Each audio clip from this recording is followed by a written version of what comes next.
Majlis. Tell us a bit about it. Thank you so much, Vidhi. This is an absolute pleasure, of course, to be able to bring this initiative in front of you guys. ReBitVlogs is an innovative platform that was initiated in 2016 to engage students in discussions on pressing responsible business and technology use issues. It is a link between the students and academics with industry experts, government, non-government officials. We've been successfully creating an environment of awareness, facilitating dialogue, towards sustainable and responsible future. Twice a year, we usually do this event. That's why this one is the 11th iteration this year. In 2017, the program received funding from Council for Australia-Arab Relations to extend it into a study exchange between Australia and UAE. And we saw 5 students from Australia visit UAE for a week-long extensive exchange experience that was engaging with students in the UAE and the industry and the culture. In 2019, we did get the funding again, but this time, because of COVID-19 and the lockdown and the travel restrictions, the program was converted into a virtual exchange and collaborative experience. This colloquium is a culmination of work both by the UW and UWD campus, both students, alumni, and of course the faculty to showcase the collaborations, panel discussions, and innovations that are happening around fashion and the kind of social change that people are bringing in. Over to you, Vidhi. Thank you so much. Thank you, Dr. Zeenat. The theme for this Majlis is Innovation in Fashion for a Social Change. Fashion industry is vibrant and ever-growing. Paris, New York, Milan, and recently Dubai are cities across the globe that are ever thriving and vibrant with designers, models, and fashion conscious, all eager to stay ahead of the fashion. But the industry is also plagued with its own set of ethical dilemmas, from low wages to hazardous workplaces to poor safety records, environmental pollutions to manipulated marketing. The industry has seen its share of irresponsible practices. Moreover, with the increase in technology immersion, fashion industry has had its own copycat problems. A major issue faced by fashion industry is the impact of technology. It is now easy to copy a design, art, or logo and replicate it, edit it, and mass produce and sell it in the market. Australian Indigenous art is facing this problem with copycat designers simply copying and selling clothes, demeaning the culture of the Indigenous people. Similarly, Mexicans have faced similar issues with big brands stealing their cultural art. During an exchange study tour, students from Australia engaged with students from UAE and industry experts to pose questions on how technology could perhaps be used to save and protect authenticity of design and fashion. Where technology has made copying and reproducing simple, easy, high quality, can it also be used to protect it? Can entrepreneurial innovations and responsible leadership in fashion have social implications for protecting and encouraging local and indigenous design through technological advances such as blockchain, 3D printing, and digital ink printing, to name a few? So how do we go forward? What is the answer to this dilemma?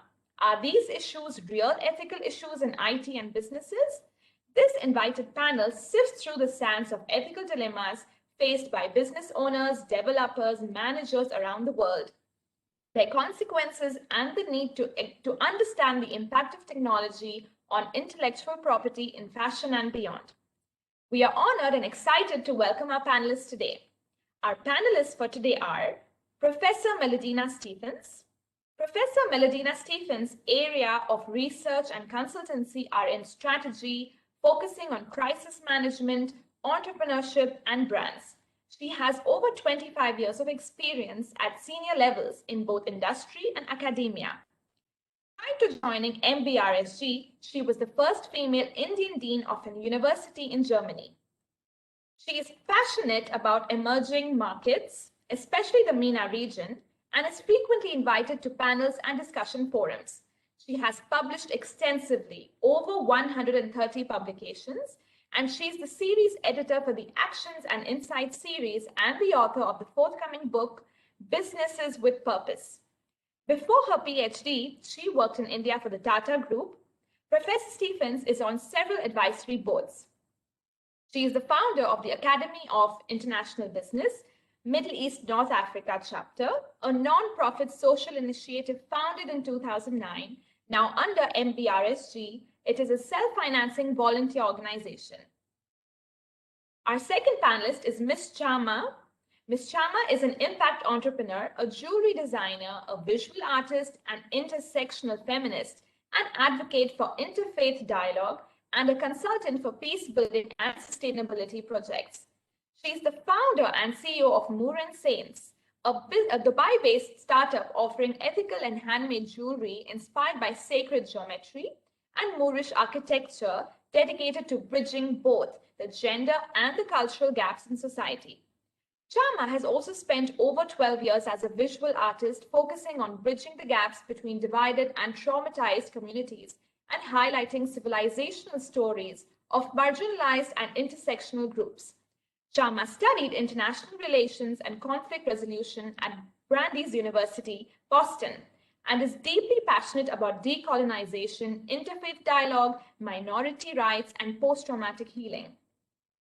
Our third panelist is Dr. Stephen Wilkinson.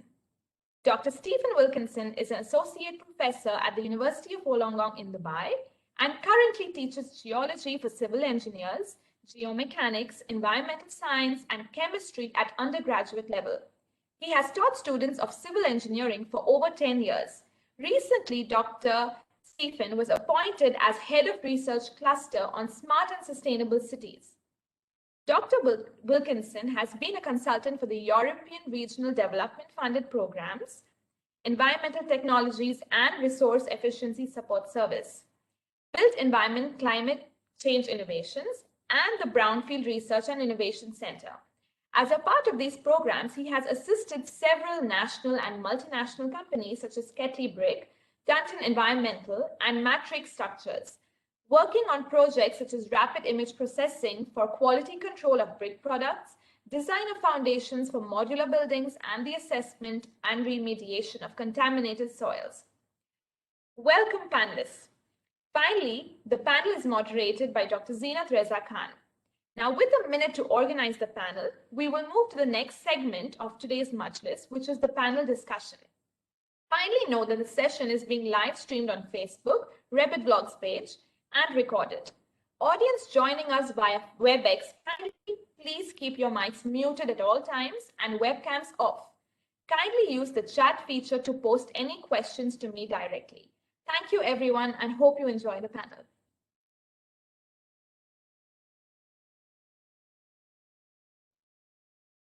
Okay, so it's over to me now. I will be moderating the session. So thank you, of course, Vidhi, for the introduction. Thank you to all the audience who have joined us either on WebEx or through Facebook Live.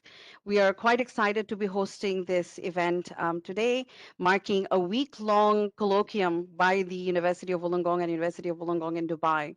As Vidhi has mentioned, today's panel aims to discuss the responsibility of innovators, designers, creators, manufacturers, policymakers, and of course, looking at innovation and innovators to see how we can bring about social change that can actually help the greater community and the environment.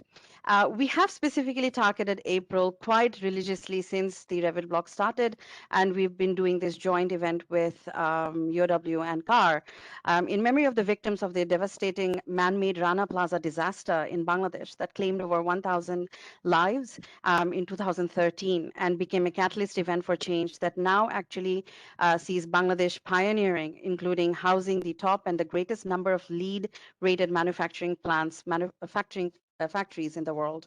So Bangladesh has shown us that it is not difficult to bring about social change through innovation or responsible leadership, and that one disaster does not define anyone or any country. So with this premise, I will actually begin with our first guest speaker, Chama. So Chama, your philosophy is quite interesting. I've been reading up on you ever since we've started on this journey for this event today. And the philosophy behind your work is actually quite fascinating. And I think it's very much in line with what we are discussing here today. Right? So please do tell us a bit about yourself and your work first.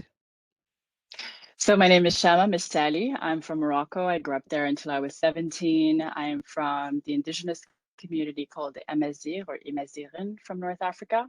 And I went to school in the Boston area at Brandeis University, which is a very liberal arts, social justice-y, progressive campus.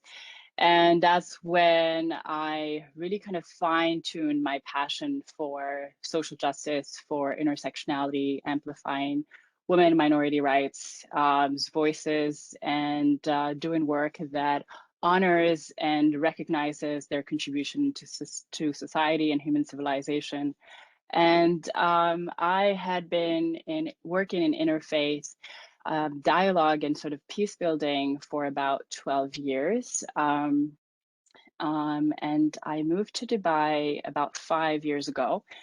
And I thought, how can I continue that mission of bridging the gap between communities of different faiths and really kind of dismantling otherness and amplifying the voices of minorities across the region in a way that is sort of acceptable, but also that allows for deeper social transformation. And so I started my company, Moors and Saints, to do exactly that. But it was also, I have to say, a reaction to the election of Trump in 2016 and that rampant rhetoric of otherization and very much anti-immigrant and anti-diversity rhetoric. And so I thought I needed to find a universal language. So something that started somewhere but shaped cultures globally and left an impact, and through which I can source stories of coexistence and stories of hope and stories that really kind of show what we can do when we collaborate, what happens when countries open up to diversity and allow it to be a strength. So Moors and Saints, just to kind of give you the brief summary for all of our esteemed panelists and audience. So Moors and Saints is a startup actually incubated at In5 in Design District. And we make fine jewelry that's inspired by Moorish design and architecture and sacred geometry. And what we do is we map where Moorish design started in Andalusia, North Africa, and we look at how it traveled across the world. So going as far as Mexico in the west or India in the east, and how it showed up across sacred spaces, whether they're Muslim or Christian or Jewish, or even spaces that are Hindu or secular, but still spiritual. Because I wanted to be inclusive from day one.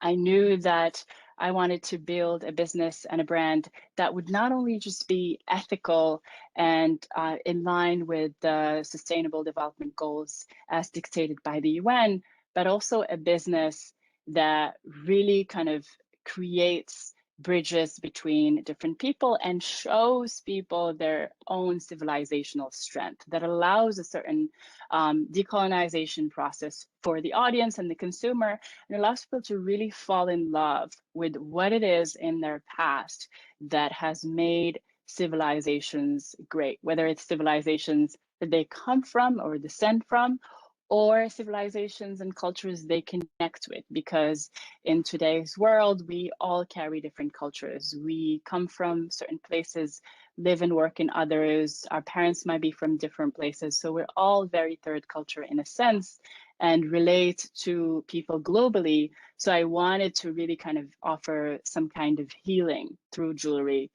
Right. And some kind of reconciliation. And so we can walk into the sustainability aspect and the social impact aspect. I think it's really fascinating because you had your degree in international relations, right? And you've kind of foreseen that as something that you can bring into the fashion sector and create a social change, which is looking at diversity and inclusiveness. Right. It is really, really fascinating. What I wanted to know was what inspired you to look at Moorish designs?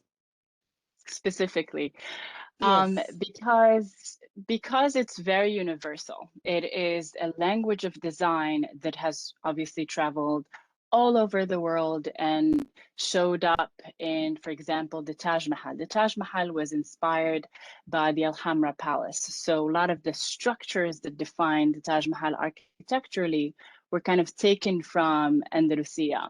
And you find it across synagogues in Eastern Europe or Latin America, churches in Brazil, in Mexico.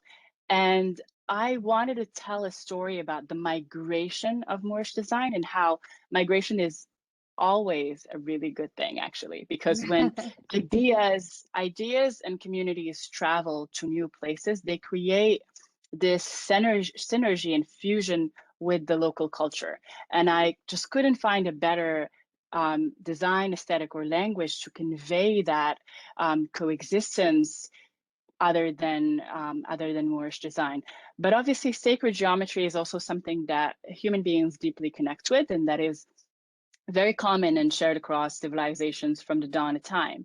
And so I wanted to look at the progression of sacred geometry and the constant reinterpretation of it across different time periods, different dynasties, different cultures, and look at, for example, how this technique of zilij, which is from North Africa and the sort of the Maghreb region, traveled into Andalusia and then to Portugal.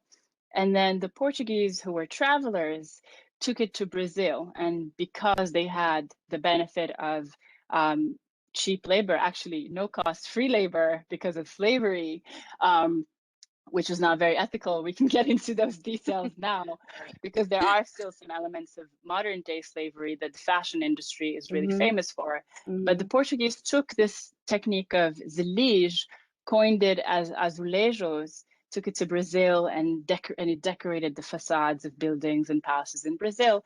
And then the Portuguese also traveled to China. And so here they will interact with the Ming Dynasty in the 15th century, who really was famous for this use of blue and white, which is why when we buy those like Chinese sort of vases, the chinoiserie, it's famous for the blue and white. And so that symbolism and that language and those colors will then travel back to Europe and really affect the Mediterranean. The Mediterranean will become covered in this new trend, in the new colors of the colors of the Ming Dynasty, and it would really shape the Mediterranean as we know it today.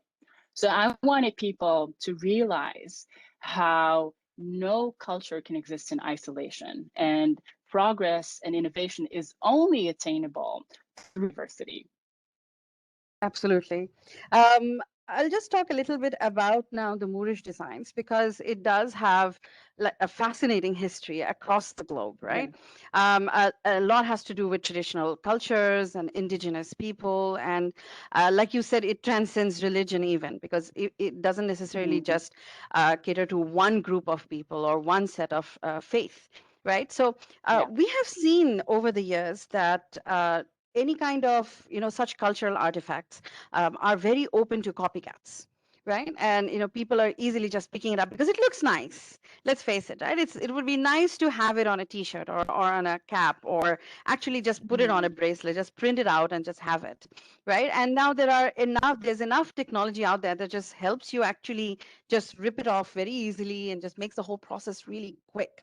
So from your position as somebody who has envisioned using your art to make the sector more diverse and inclusive, but at the same time, how do you foresee being able to perhaps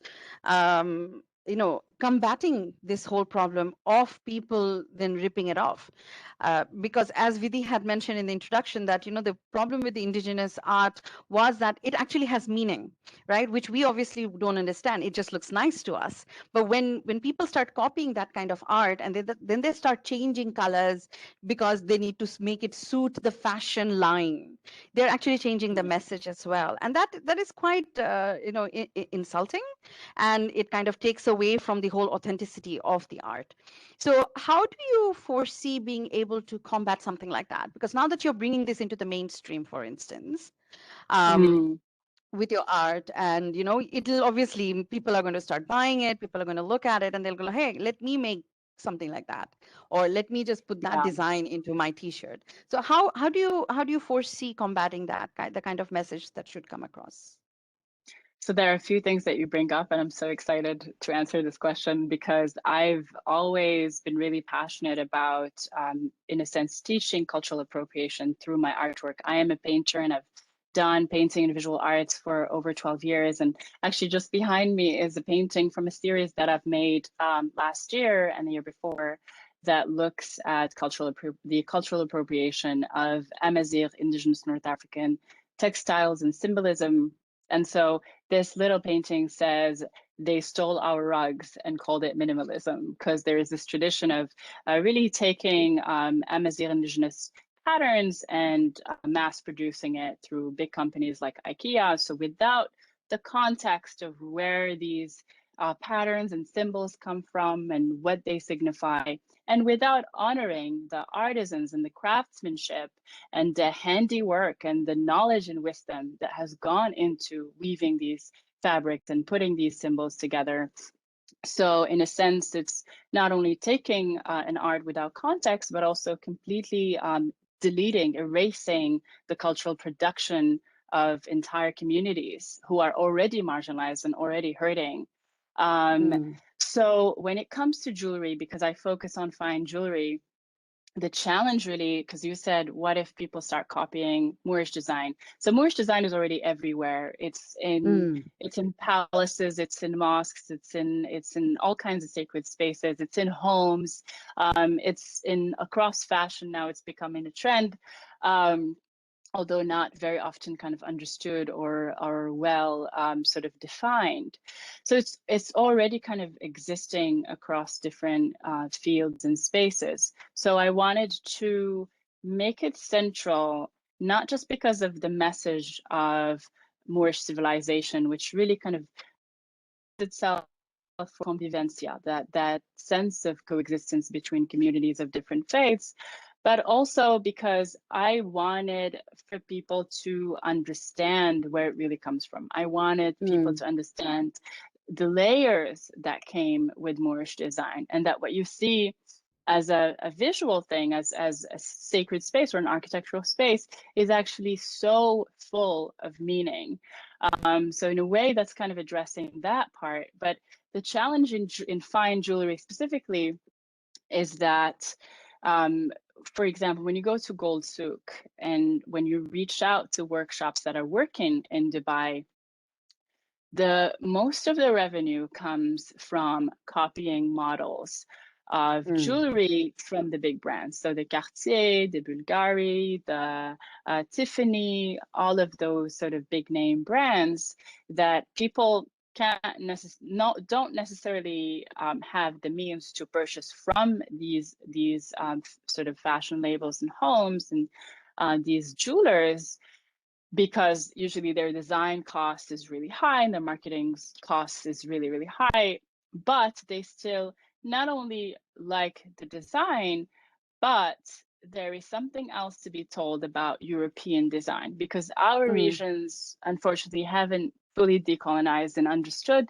the value and the worth of our cultural production that spans thousands of years. And so it's often the case that these big companies, sort of Western based companies, will get inspired by countries of the South or the East and use the cultural production from our regions into their designs and marketing and craft a really beautiful story.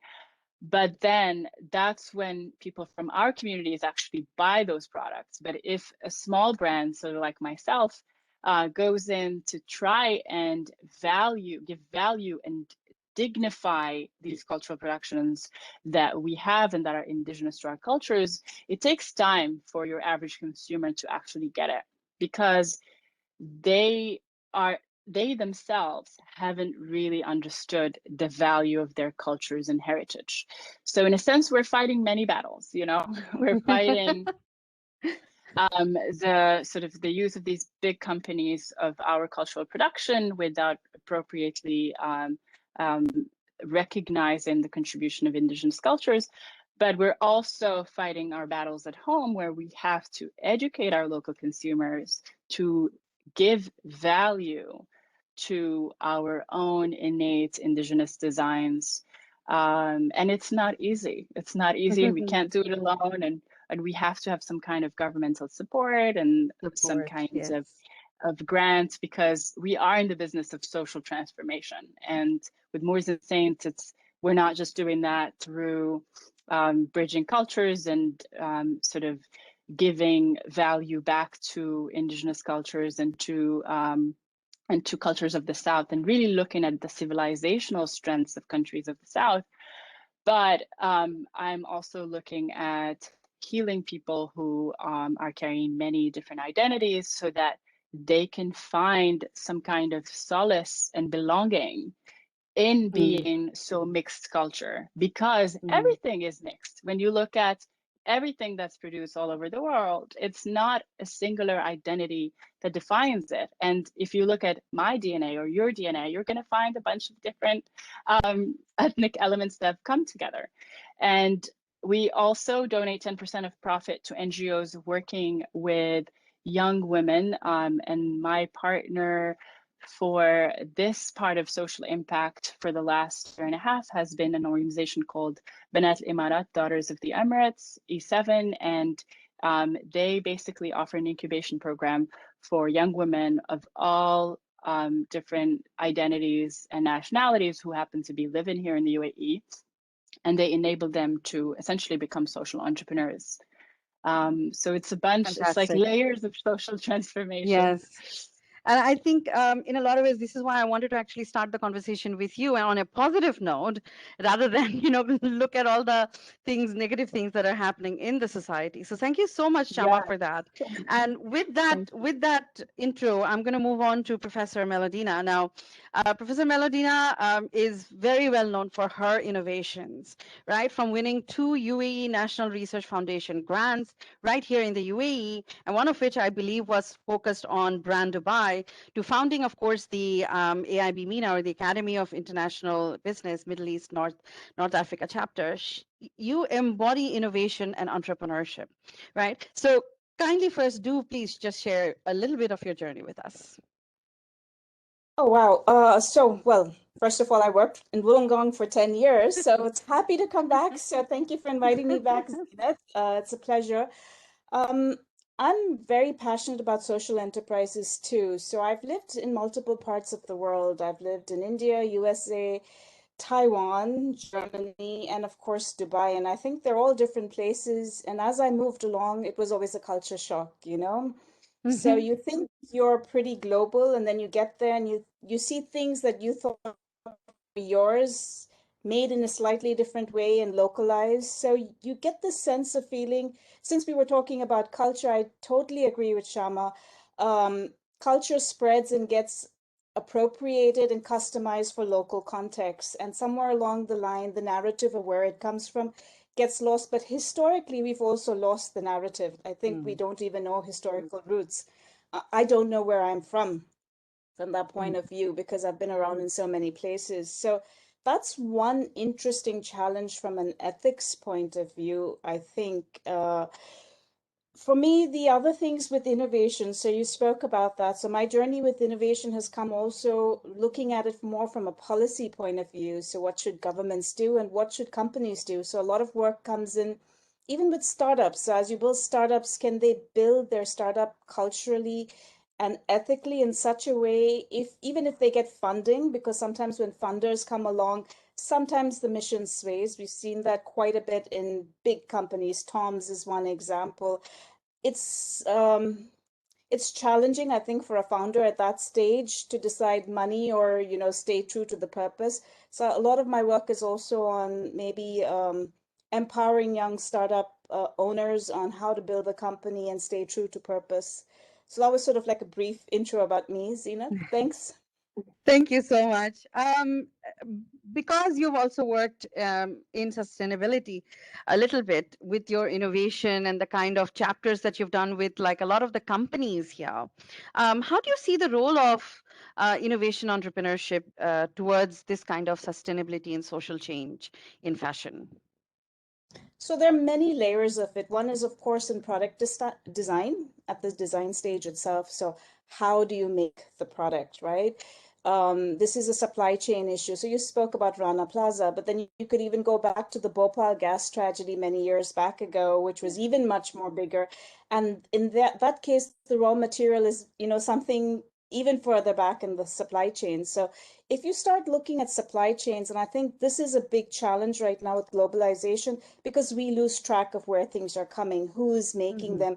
So we don't really care. And I know on the surface, and I've done this exercise many times, and I'd go to the class, here's a matchbox made by little kids, and some of them burnt because, they were made in a small scale factory. Here's a matchbox. I don't know where the origin is from. And here's one that says, it's ethical, but it costs 5 times as much. Which one will you choose? 90% of the class will say, I'll choose the more expensive one because it's the right answer. You'll have a 10% group saying, honestly, I don't think I'm going to walk 5 hours behind and I have limited money. I'm going to choose what's convenient. So there's this dilemma right now in a world that's fueled by convenience.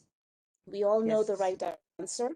So we will say what is right, but when it comes to actions of actually buying, doing, seeing, it's interesting. I don't think that really works that way. I had a student in Germany who did an ethnographic dissertation.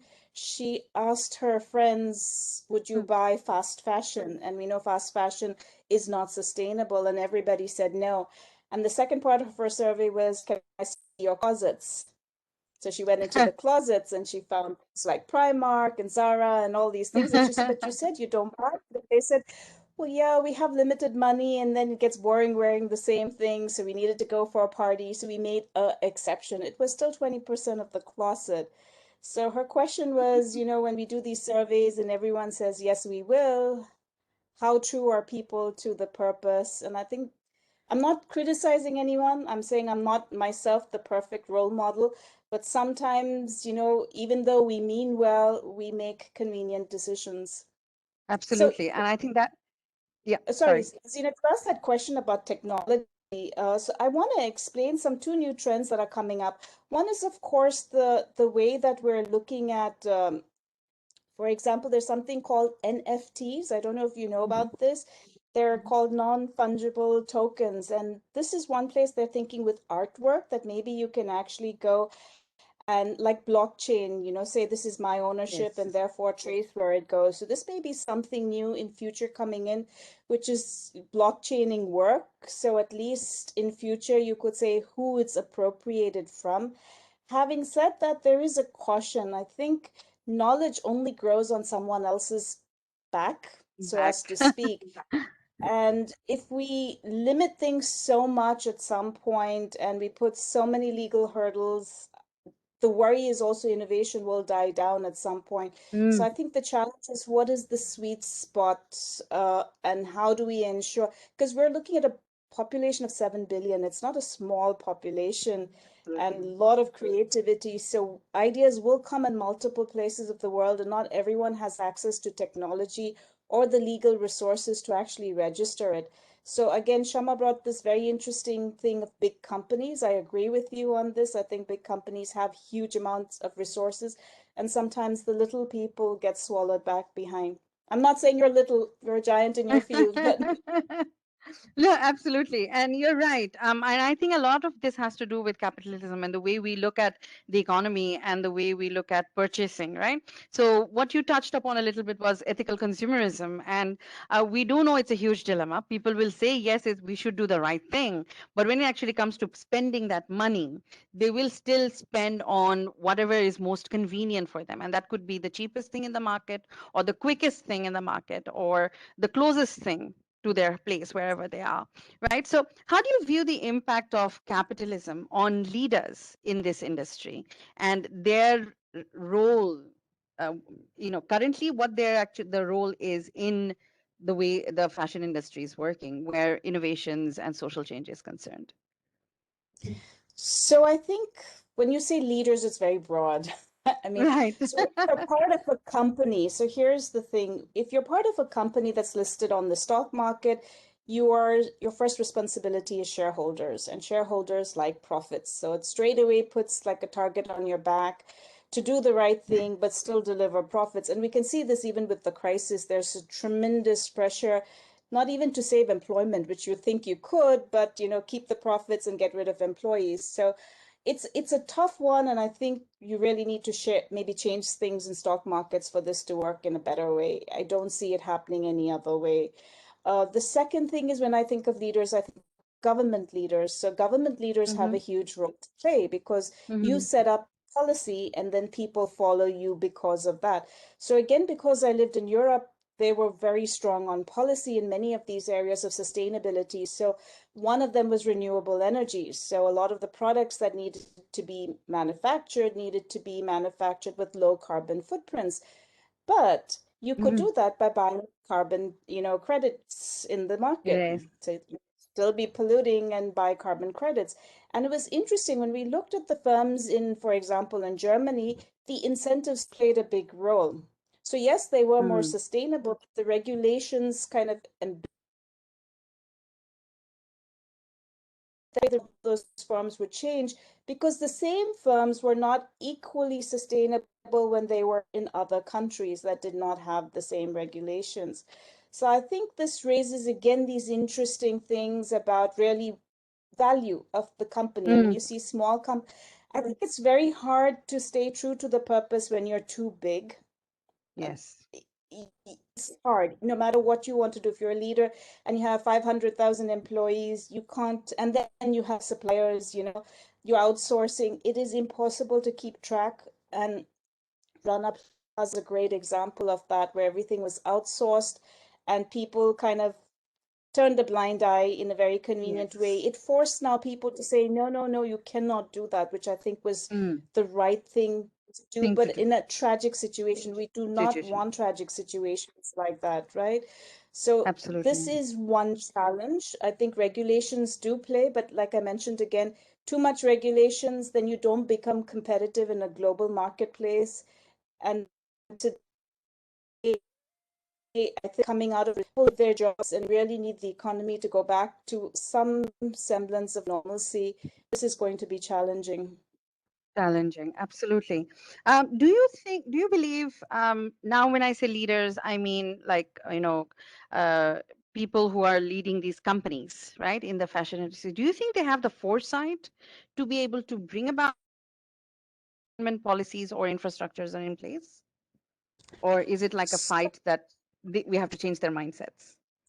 No, so there are different types of people. I mean, there's some people who are purely creative and get into it for the love of creativity. Maybe they don't have the ability to see beyond what they're doing. And it's not, I wouldn't say it's a fault of theirs, it's just where their best ability is.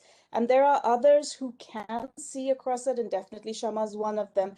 I think the challenge is really putting together teams that are diversified, because it's not about one person managing this role. You really need a diversified team leading about change, and you need this very strong core to stick to it despite the odds. I mean, I love Patagonia as an example, which is a pretty global brand. They've remained small, very niche, and they have a very strong value and purpose about what they do. One of the trends that I love that's going forward is B certification. And I think this actually allows new firms to decide what is their values and their ethos, and then to stick by it, so that whenever there's a new shareholder or an investor, that they cannot come back and say, well, now you need to go and change your entire, what you promised, because it's no longer responsible. They can go back to what they had, put out in their B certification. Now, in the past, we thought this was for small, startups. But we know that's not necessarily true, because we have this, Natura, the big Brazilian beauty company that actually has done B certification. So it's not impossible. It can be done, but it requires this strong heart of steel to stay true to your values. Absolutely. Thank you so much for that. With that, I'm going to move now to our last speaker, Dr. Stephen. Now, Stephen was recently appointed to the head of research cluster, which is on smart cities and sustainable cities. I understand your expertise and field of study is very different. It's geology, geomechanics, environmental sciences. However, I do feel that they're all somehow interlinked to sustainability and sustainability concepts. So coming from that perspective, as a researcher in sustainability. How do you see technology, whether it's IT or engineering, supporting fashion industry in overcoming the issues that you've just heard our other speakers speak about? Thank you for inviting me to contribute here.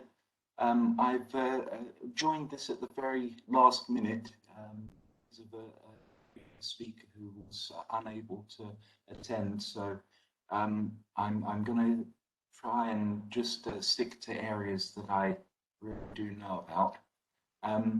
I've worked in sustainability for many years, but mostly relating to the civil engineering industry and how we can reduce the carbon impact for the processes that we use within the industry. As part of this new role, the head of the Smart and Sustainable Cities Research Cluster, I'm starting to look more broadly at sustainability and how we can use research in order to try to improve processes and improve materials to increase the sustainability of products and of what the end user is receiving or is the process the end user is going through. A few areas that I've looked at before which would relate to one of them is image analysis, image recognition, particularly in quality control.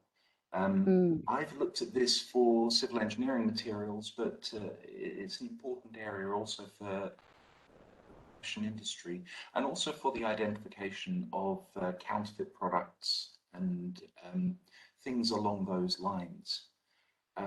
Also from the introduction, I was thinking about 3D printing and 3D printing of fashion items. It has a huge potential for creating sustainable products. We have examples of 3D printed flexible materials, which creates the potential for a recyclable item. But there's also 3D printed fibers from seaweed, for example, which can be highly sustainable. But this then produces more issues potentially in the future in relation to the protection of intellectual property.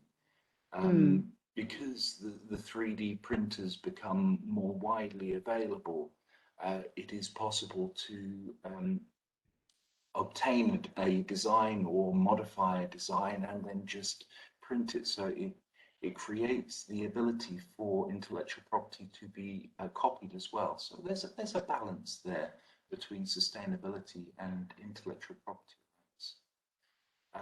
Absolutely. That's very fascinating also what you said about bringing in technologies like imaging and image analysis in identifying counterfeits. So that's one way I'm guessing we can look at protecting original art, right?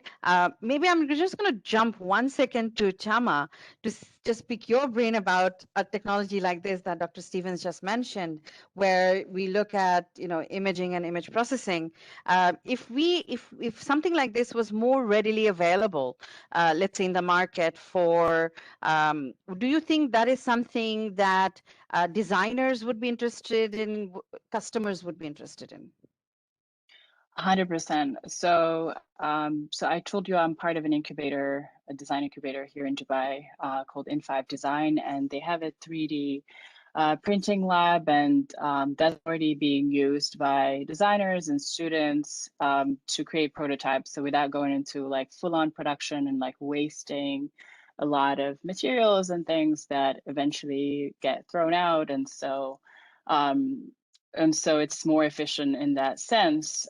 For jewelry, this is not too much of a concern because everything gets recycled anyway. So I don't really have to throw away. I'm not a fashion house making clothing where something doesn't work out, I have to dispose of the clothing.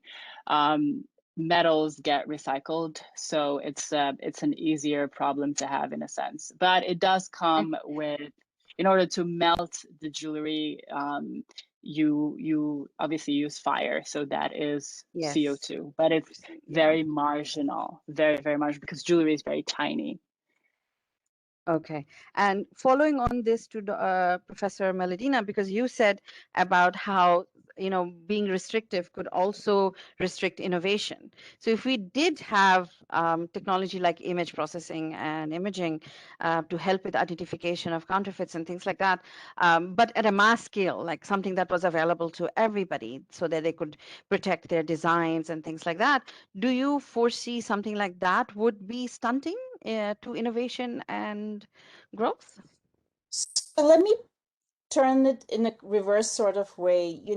How far and how stringent do we want to be? So I was just reading this interesting report, just 3 grams of CO2.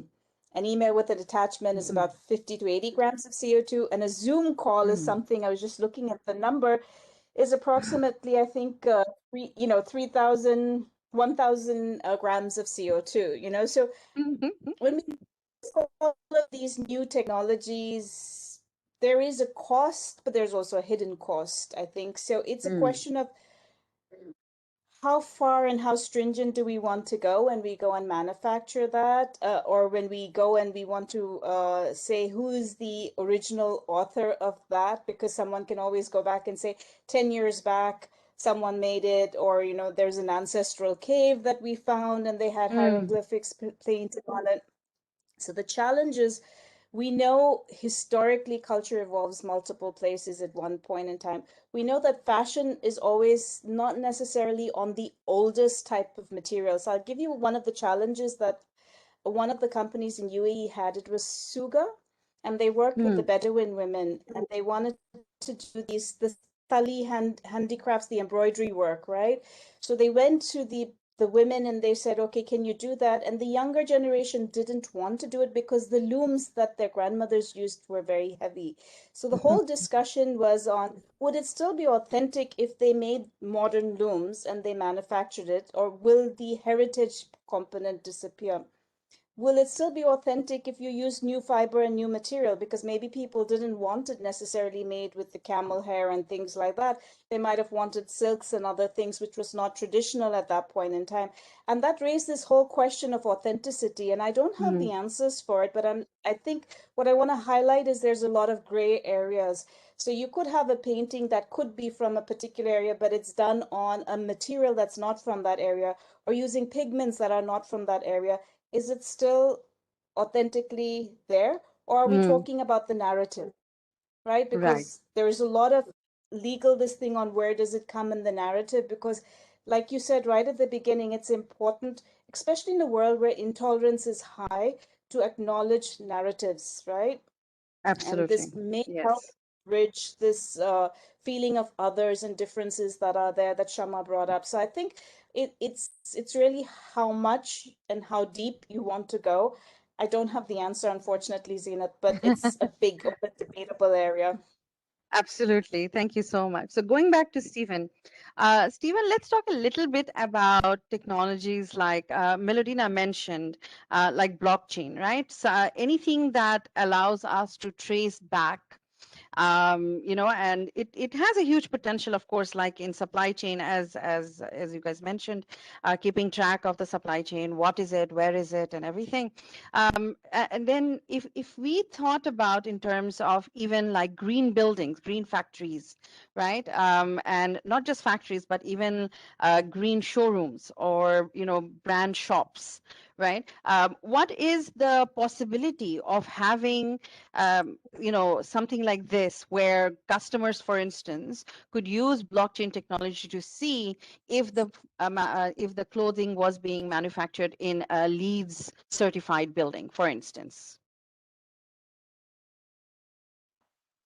let's say that there is a QR code that is following the item all the way through its production history, all the way from materials all the way through to the end user.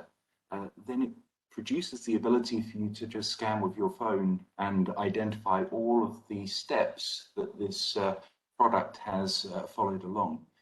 As long as the shop that you're purchasing from the designer, everyone is on board with that, and they're following this system, then it provides a lot of power to the end user. That means that you can make informed choices because you have the information at your fingertips. And with a lot of these technologies, it is information that is key.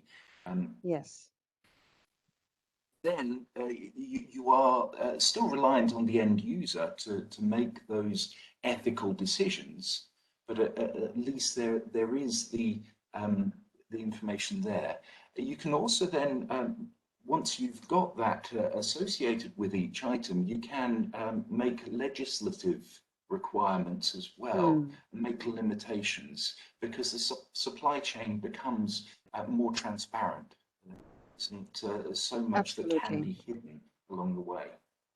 Absolutely. That is really interesting. And I think you're right. I think that having that information made readily available and that, bringing about that level of transparency is definitely something that can boost confidence even in consumers on the ethical practices of different, brands or, the factories and etc.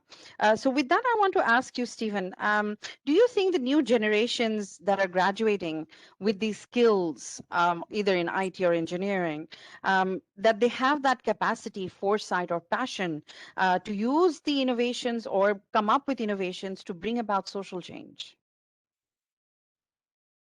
Yes, definitely. I think so. I think that there has been a incredibly rapid change, societal change, over the last 30, 40, 50 years. I think that the next generation cannot be underestimated in terms of their passion, in terms of what they really are interested in and really want to see. We've seen this in relation to climate, but we are seeing this growing consensus that sustainability is the way forward and is what the next generation want. Absolutely. I know we are almost out of time, so I'm just going to go back to Professor Melodina. Similar question, because of course the whole purpose of this ReBitVlogs Majlis is to look at students to decide, to figure out how we can, provide a platform for students to encourage them to think responsibly, to act responsibly once they do become contributors in the society. So from your place, how would you see how is the education sector doing in preparing students for the future? I think they're doing well, but there's still a lot to do because the technology is evolving faster than we can actually go and cope up with. So I actually belong to the IEEE, which is about engineers, and we do a lot of work on AI ethics.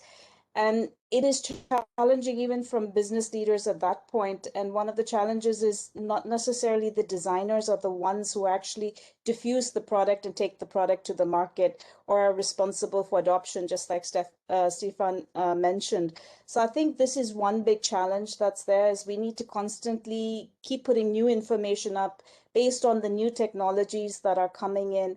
I think one easy rule could also be circular economy. If you are designing new products or manufacturing them from an engineering point of view, is this cradle to grave technology that needs to start, you need to start thinking about that because we are consuming more than we can replace from this earth. And this is very evident. So if products are designed in a way, I think we could probably then know how to recycle them better.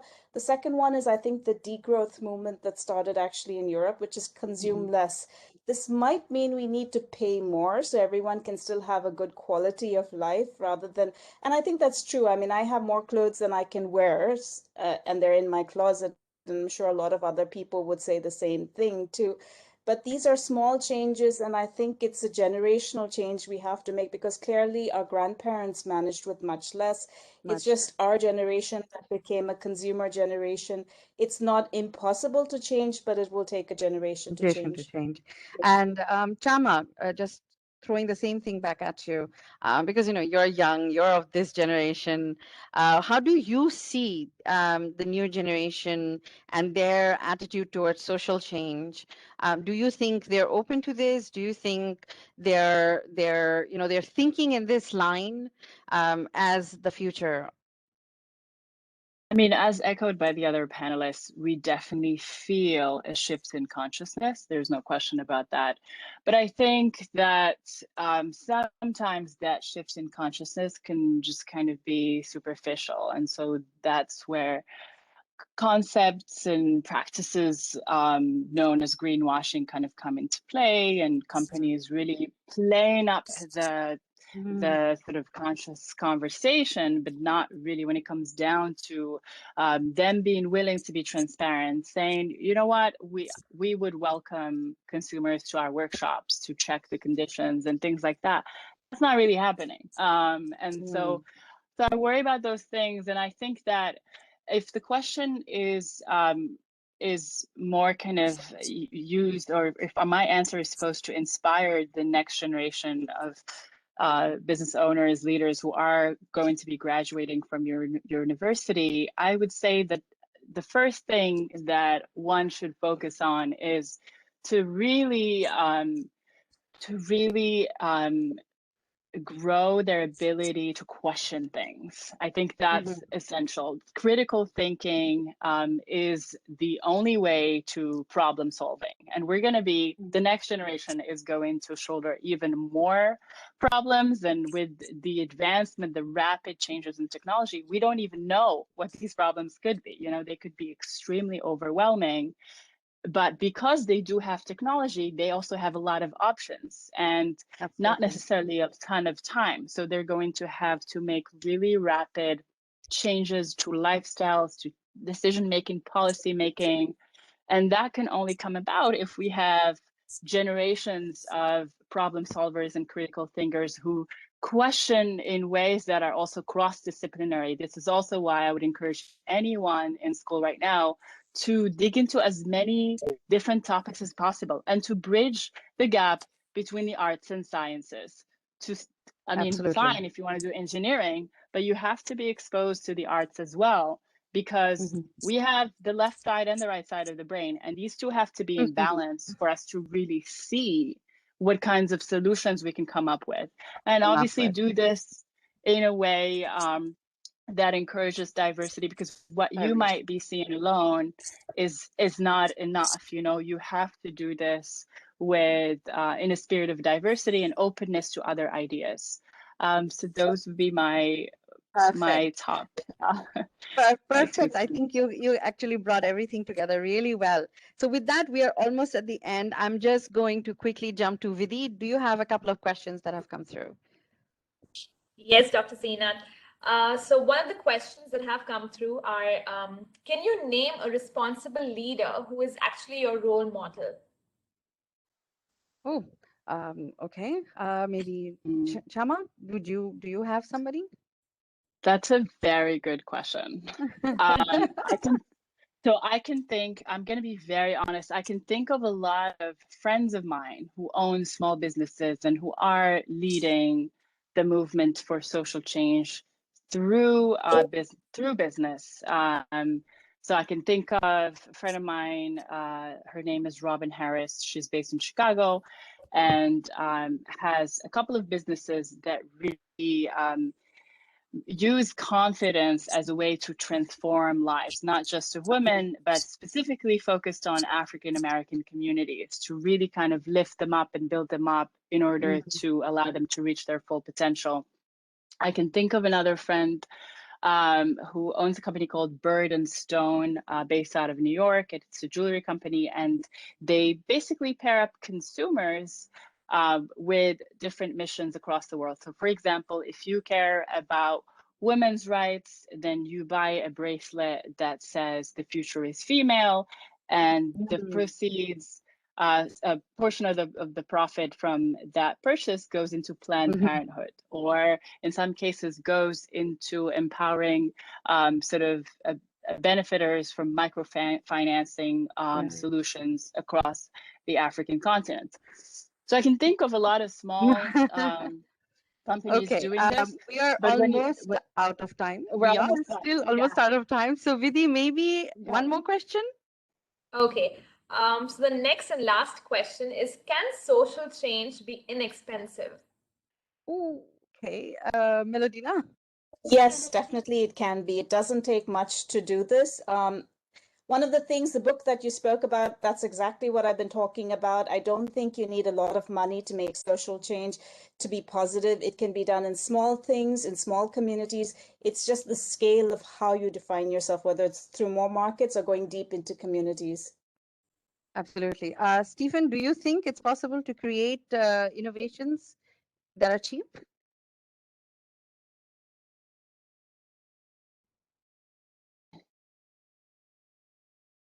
You're still muted. Having trouble getting to the unmute button. There are going to be some things that are cheap and some things that are very expensive. New technologies, as soon as they're created, are always going to be inefficient. And it is as they are developed that the efficiencies build on. So with the things that are available to us, picking the most sustainable one is the challenge. And if you do that, most of the time, that is going to be a relatively cheap option. Absolutely. And if I may add, no, it's just one last thing. I would say that it depends on impact. You know, you can always have ways to reach impact in very cheap, attainable ways, but you get to define what kind of impacts you want to have. Do you want to impact your family, an individual, a community, a tribe, the global community? And that's when you're talking about scaling your impacts and really radically transforming societies, that's where you need money, resources, time, really good, talented people. Because if you want to shift society in a direction, it's going to take a lot. It's going to take effort and time, and that drives the cost to as close well. and maybe to close off, we also need impact investors. You know, people who are interested not just in making short-term profit, but long-term social change. And those people need to be funding small businesses. So. Absolutely. Thank you so much. With that, we of course come to the end of the panel discussion. I would like to thank all the speakers, Shama, Professor Melodina, Dr. Stephen. You guys have been fantastic. Vidhi, you were great with the moderating, with the question answers and the introductions as always. We did have in the background Carmelo, who took care of all the IT. So thank you so much, Carmelo and Shilpa. To all the audience who've been here, I think this was a very fantastic start to our colloquium that's going on for the next 3 days. I think most of you who are attending have already gotten information for those other sessions. Love to have you guys join them, of course, especially the 7th and the 8th, where our own students are also going to be presenting their ideas and thoughts, both innovation and leadership wise. So thank you once again, speakers. I think we've really hit it at a high note with a positive message. And I'm going to leave it at that. I think Chama really summed it up really well. So thank you again, once again. Thank you so much, everyone. Thank you. Bye-bye. Bye. Take care. Be safe.